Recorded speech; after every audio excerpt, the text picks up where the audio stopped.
friends, come on in, sit down, and let's refill our cups and settle into Job chapters 12 and 13.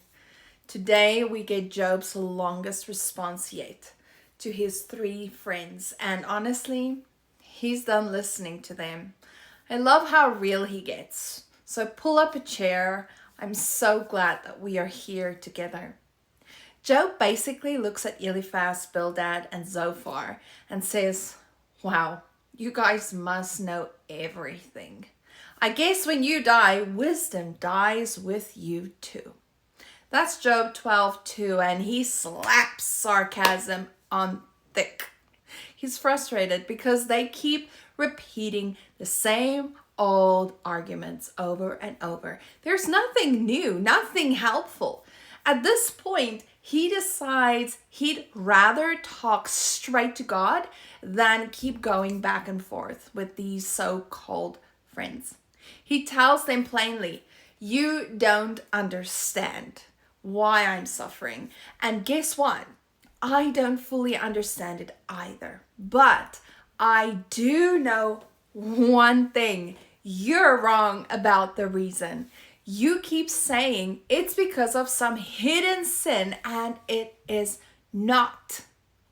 That lands so close to home. We don't always get to know why God allows certain hard things into our lives. We just don't. And that's okay.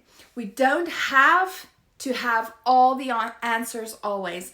What we do need is to keep trusting that He knows what's best for us every single time.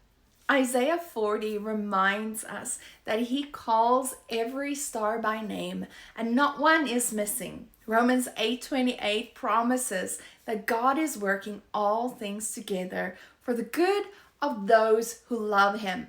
He sees the whole picture when we only see a little corner. God never promises us a life without struggle or grief. Not once.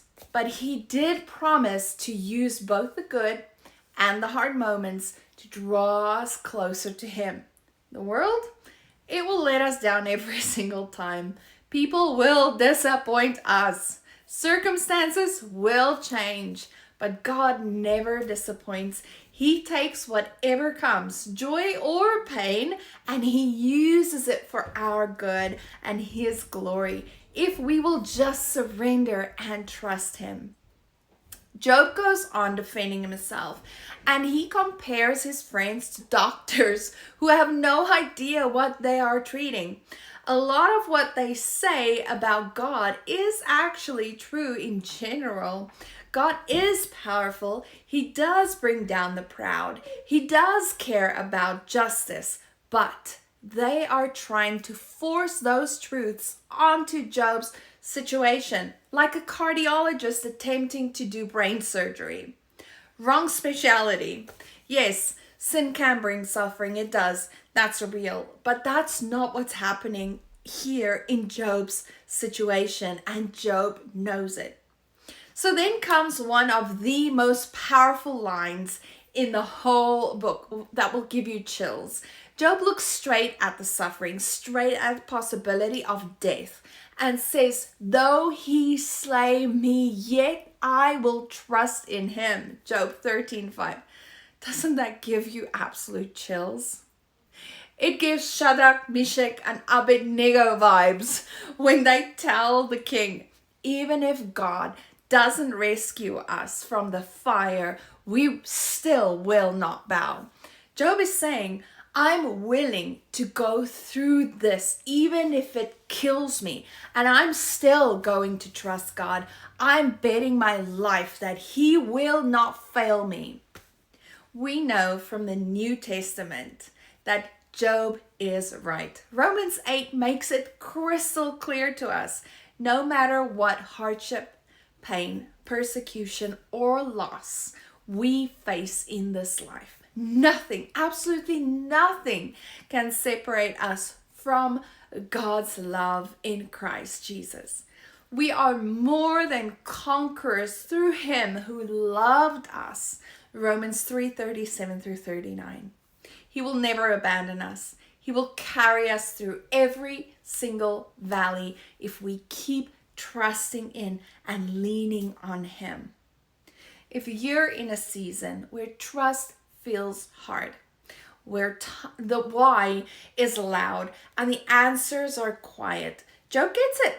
He's right there with you in the ashes, choosing to trust anyway. And so can we. Thank you for joining me today as we keep walking through this amazing and hard book together. If these words encouraged you and built your faith or reminded you to keep trusting, would you share this video with someone who might need the same hope today? Let's keep passing it on in 2026. God willing, I will see you tomorrow for the next chapters, and until then, be gentle with yourself.